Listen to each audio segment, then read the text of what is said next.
Hey there everyone, Mazarok here, and today I want to go over Season 4. I haven't talked about Season 4 much, and I think it's going to be quite a bit of fun, and we just had a recent change to what Season 4 is, but really what I want to kind of break down in this video is what it's going to be like to start tanking Season 4, this change from Season 3 to Season 4, what tanks are losing, what tanks are gaining, and kind of how that's going to swap things around.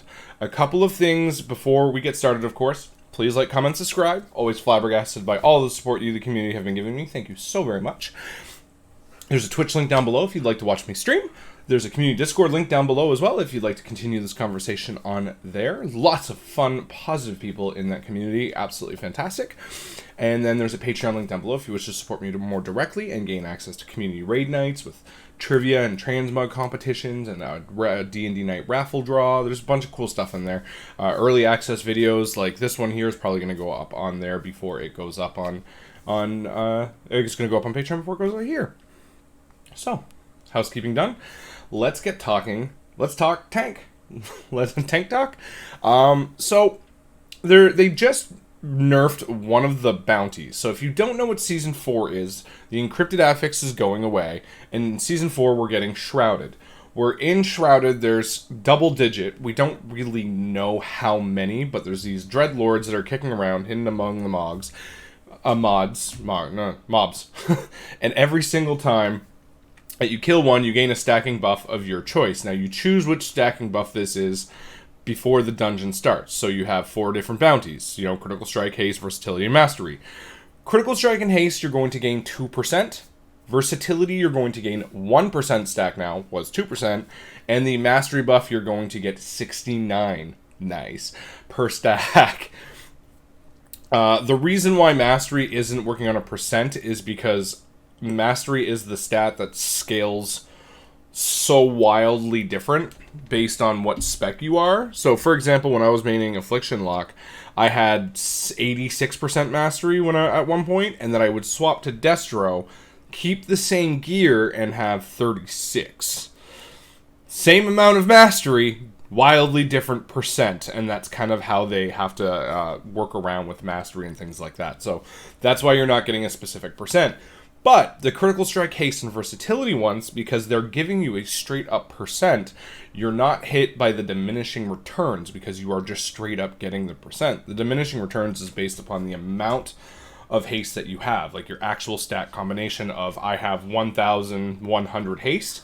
Okay, well now because you're hitting certain percentages because of that 1,100, it's going to start giving you less percent on the most amount of stats. It's a little confusing to say, but gaining a 2% haste buff, this is much better than gaining, say, 200% haste after a certain point. Not 200%, to like a 100 stack of haste or whatever of main stat. A little confusing, I know. I am still on my second coffee. I figured a nice coffee side chat would be nice with everybody this morning. Raise your cups in the air. So what does this mean for Season 4, right? Well, we're losing encrypted. And a big thing that we're losing, and I think a lot of people are kind of taking for granted right now how good it actually is the buff. We are losing as long, I know there's going to be comments of, well, my party never gets it. We always get woe or vi because that's what they just get. Yeah, well, is what it is, and it happens to me too sometimes, right? Because everybody wants to see themselves blow up on the overall, and no one actually wants to do any priority damage because it's not as sexy on details. Well, that's what it is. But when you actually do work with a group that wants to work together and complete a run in time and have an absolute blast doing it, and you're going to realize there's someone in there that's going to have to sacrifice some overall to do some priority damage, and you get you gain a big CDR buff, and that makes your defensives come faster, your offensive abilities, your dancing rune weapons, avatars, incarn. There's a lot of things that you get from that you get to use more often in a dungeon run that you're not going to have as often. And that is going to hurt. There's going to be a few moments when you're tanking a run and you're going to, like, let's say you're in Tezavesh streets, and you get to a point and you go to hit Incarn, and you're like, wait, I usually always have Incarn for this pull. What's going on? Because you have everything timed and muscle memoried in your head. And there's still 45 for a minute and a half left on it. And you're like, wait, what? Why don't I have it? That's because you got 3 buffs that drop the cooldown on it by a ridiculous amount, so you could have it for this pull. And you don't have it anymore. That is going to change things. That's going to change how you use your abilities. It's going to change how you use your defensives. You're going to have to be smarter about your utilization of these because you're not going to get them as often. You're going to absolutely have to pick and choose where you want to use stuff and plan things out a little bit more ahead. Something a little bit more like Seasons 1 and 2 versus Season 4, which even I notice and have taken for granted how often I have some of these abilities. It's crazy where I'm like, okay, wait, Avatar? Like, I just hit it. I'm pretty sure I'm still big and gray. Like, I'm still under the effects and I'm getting it again? Great. It's not always going to happen. Like, right? It's not always going to happen like that anymore. But what are we gaining? So we're gaining as tanks. Now, this is theory crafting for the 15 to 25 range, all right? This is kind of where I feel most comfortable talking about. I do all sorts of keys within these ranges. I feel comfortable going in and tanking those ranges. I'm not going to theory craft on higher end, top end keys, highest of the season. I mean, all of that stuff, that I'm going to leave that for the professionals that write the coding for raid bots and all of that stuff. That's for them. I'm just going to talk about the general me and you, right?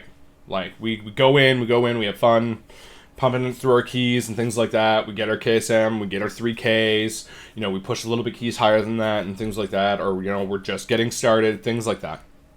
That's where I'm trying to talk more about the average player, and I'm not necessarily talking about what is best and most optimal. So, who's getting hit the hardest by losing and who's gaining the more by gaining Shrouded? Getting hit the hardest, I think, is going to be Blood DK. For more average to normal players, Blood DK is getting hit very hard by not having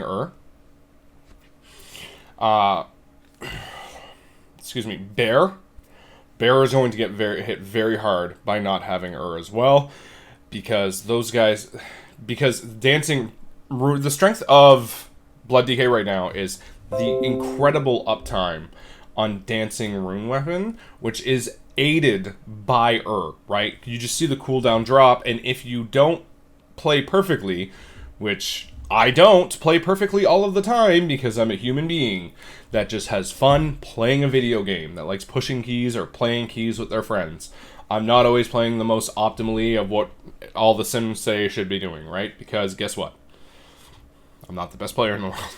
I think I'm good, but I'm not the best player in the world. Where would kind of be the backbone of, okay, well, I screwed up my dancing rune weapon rotation here, and I'm going to lose it in about 10 seconds, but I've got 12 seconds left on dancing rune weapon. I get hit once, that gets dropped down by another. Okay, perfect. I already have it up. It's timed already, and helped facilitate that rotation a lot for more average players like myself and you guys.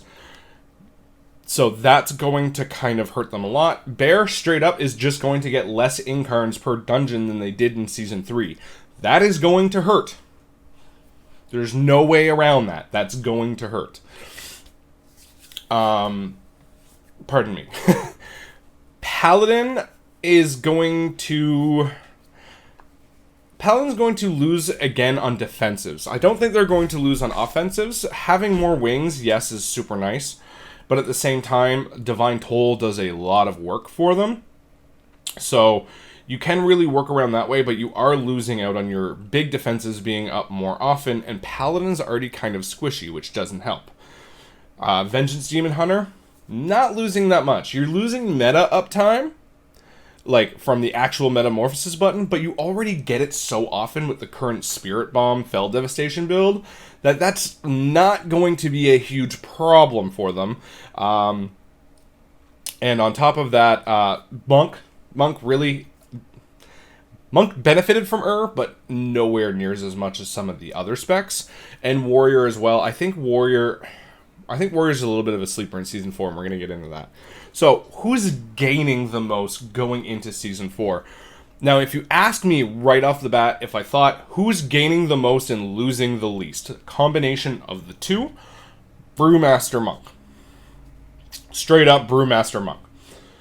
They weren't relying on to do anything. It's nice that they had it for Weapons of Order or whatever have you not, or Bone Dust Brew, whichever one you play, but it was not necessary for their build. And on top of that, they already had a pretty good cooldown reduction for their main Ox, right? So, and all of their kit is built in. And now they're gaining a 1% stack of versatility per Dreadlord kill. And it's a 3 stack on the main mini-boss. Well,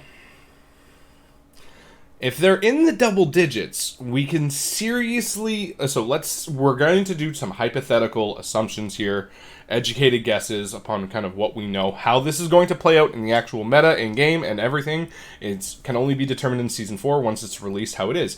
There could only be 3 or 4 of these mobs, and there's no... And it's a super unimpactful affix. We don't know. But if the amount of these are in the double digits, you can expect to gain 20 to 25% verse. That's pretty safe. If they're in the main double-digit column, there's 20 Dreadlords, you kill every single one and one mini-boss, you're going to gain 23 versatility.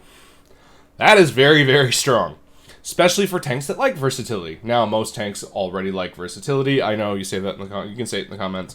Well, pretty much every tank likes versatility. Yeah, I know, but some like it more than others, and some gain from it more than others. So, Brewmaster Monk really likes having a lot of secondary stats, except for haste on all of their gear. While just gaining an extra versatility buff, I think in lower keys they might want to stack more crit just for more damage, because Brewmaster's already fairly tanky, but I mean that's going to be on the player. But once you start getting into the 20 ranges, versatility is going to be a much stronger option. And personally right now, I'm sitting about 24% verse, 40% crit on my Brewmaster.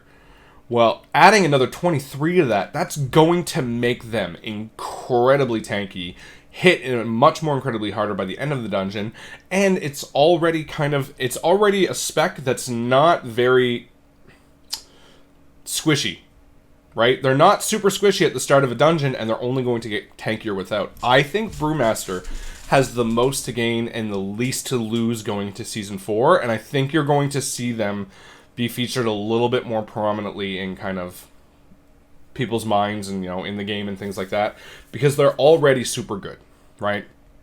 Very, very good tank. And I think with the versatility stacking by the end of the dungeon, they're going to be nuts. I think Warrior has a lot to gain, and I think they're going to be a secret kind of...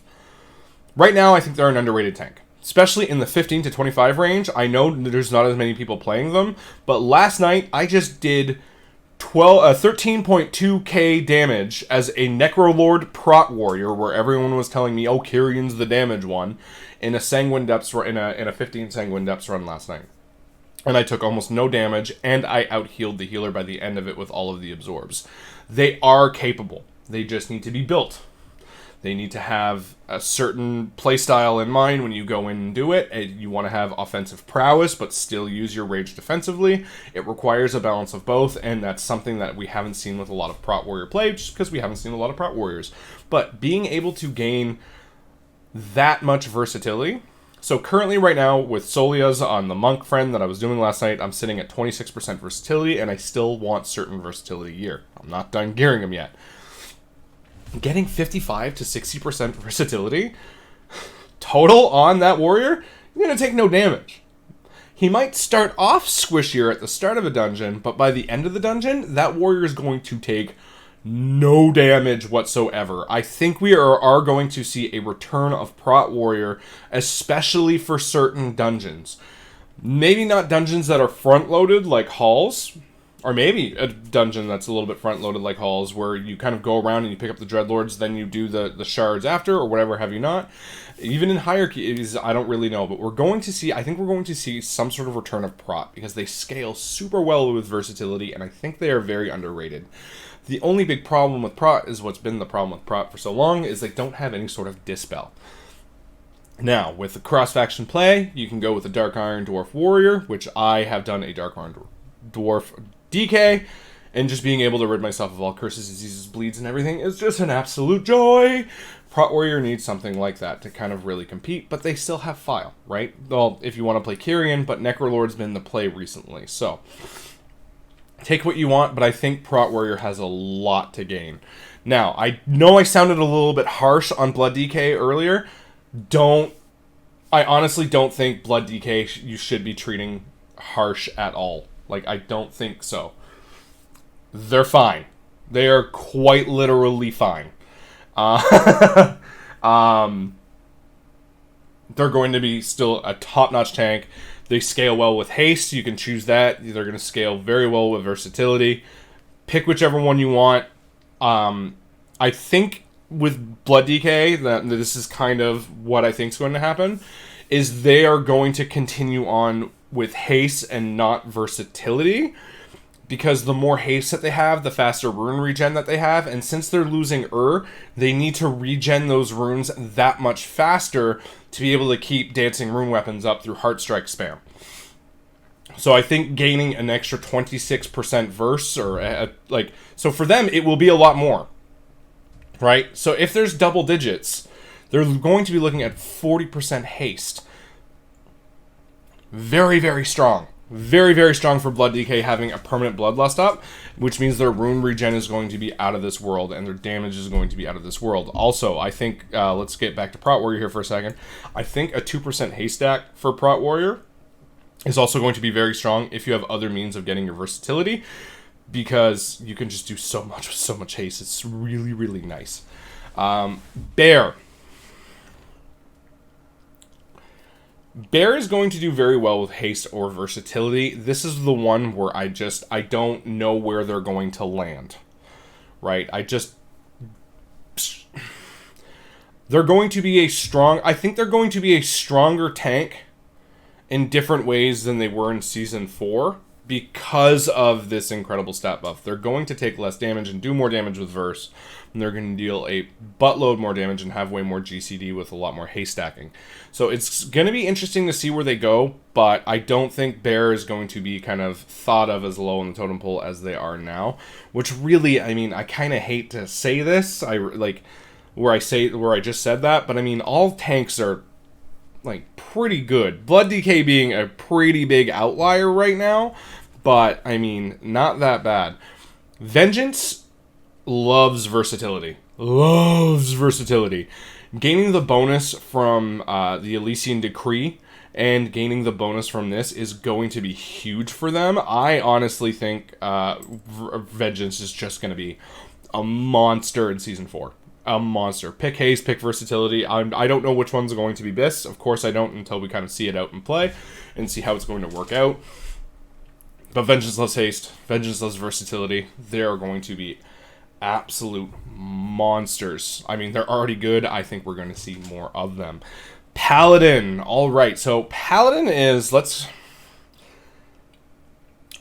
a weird little spot right now.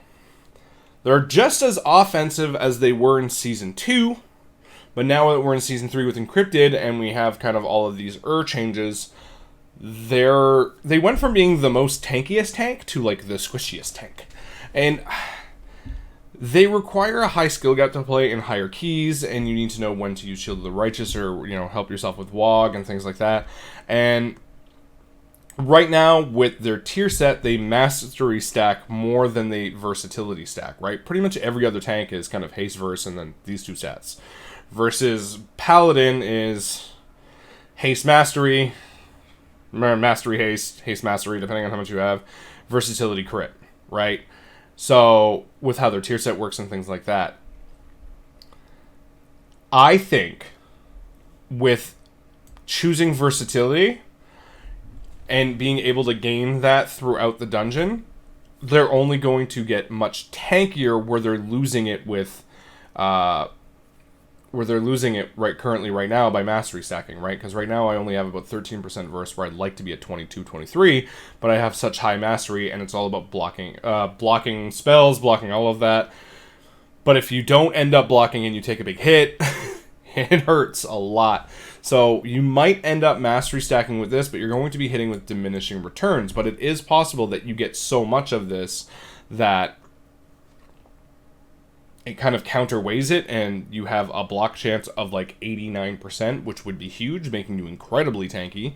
It's going to be interesting to see them in play, but if you're going to be playing a super offensive Paladin, and I mean offensive, you're going to be going with haste. It's going to be interesting what we're going to see with them. I think this is going to be the most versatile of the tanks, of whether you want to create them incredibly tanky, incredibly blocky, or just super crazy offensive. I think it's going to be a good season for Paladin, just for having a lot of fun and playing them. If you can tell, I think I'm having a good time with all these tanks, right? But honestly, I have been tanking with all 6 all season. This is my first season where I'm tanking with all 6, and I'm doing, all of the keys with all of them, and I'm having an absolute blast. The Prot Warrior just seen Mythic Raid last week, and I was surprised because even I had built up in my head all these negative connotations about Prot Warrior, and I was surprised at how tanky it was in Mythic Raid. Now, we only did the first 2 with it, so, I mean, I'm not saying it's incredibly well, but I also never had a problem. Like, I always had a defensive for what I needed it for. I never had a problem living. Yes, I needed a little bit of external love and care because warriors don't have a way to really heal themselves. But most of the time, it was just rejuve, healing surge. I'm back up, and I'm not taking any damage anymore. Shield blocks up, let's go. But in Season 4, we're going to see all of the tanks elevated, but it's also going to change the way we play, I think, because these stat buffs are very nice, and it's going to feel weird. You're not going to feel, and this is where you're going to feel it the most. You're going to start a key at 15, you're going to finish the key, right? Then you hop into a 16, and you're going to immediately feel weaker. That's, you're going to go from one key to another, and you're going to be like, whew, where are my powers? Man, I was just, what happened? That, I think, is going to happen. Have you ever run multiple Torghast runs where, you got all of your god powers, and then you started a new Torghast run, and you're like, oh, I'm not a god anymore. Okay, I gotta take my time here. That, I think, is going to be the feeling, and that's where I think you're going to notice it the most. I don't think you're going to notice it from the start of the dungeon to the end of the dungeon. I think you're going to notice it from the end of the dungeon to the start of a new one.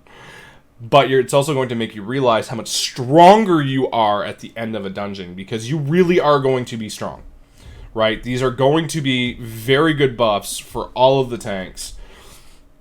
You can pick anyone you want. You're going to be fine. How this is going to change the playstyle, we're going to see. It is what it is in this scenario, if you know what I mean. But at the same time, I'm excited. I'm really excited. I think we're going to see Blood DK stay about the same. I think we're going to see Vengeance, Prot Warrior, and Brewmaster elevate big time. I think these 3 are going to see big buffs as per just kind of how they feel in a dungeon run. I think Bear is going to be a little bit better than it was before, but for different reasons, so you're still going to want to kind of pull around your Incarn. This is the one I'm the most unsure of, right? I just am the most unsure of this one. And Paladin is going to be the wild card.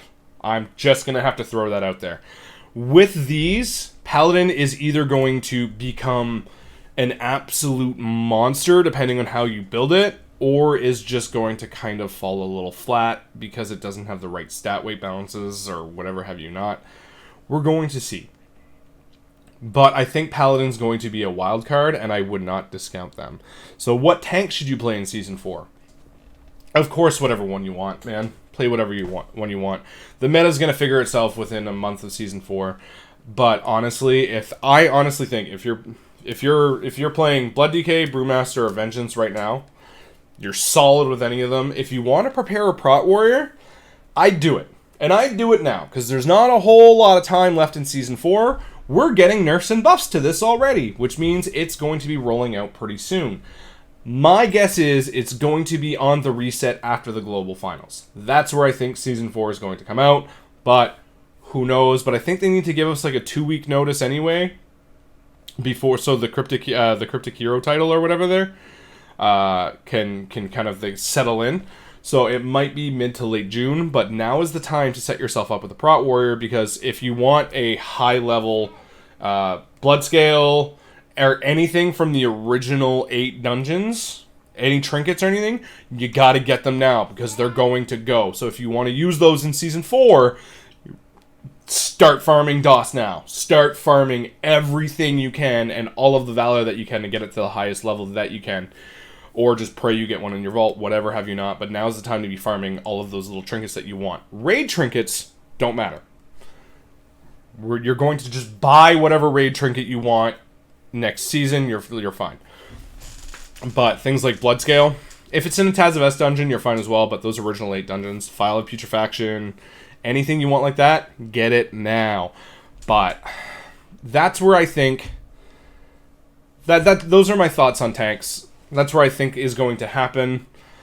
These are the effects that I think you're going to be able to feel like and change. I think this has been a nice coffee side chat. I would love to hear your comments, your opinions. Leave that down in the comment section down below. Of course, let's keep it civil. If you can't keep it civil, what's the point? This is a nice, fun, positive place to be where we can talk and nerd out about tanks. I'm Maz, your resident tank nerd. Have yourselves a good day, and thank you very much for listening. And, well, yeah. Are you guys excited for Season 4? I'm super excited for Season 4.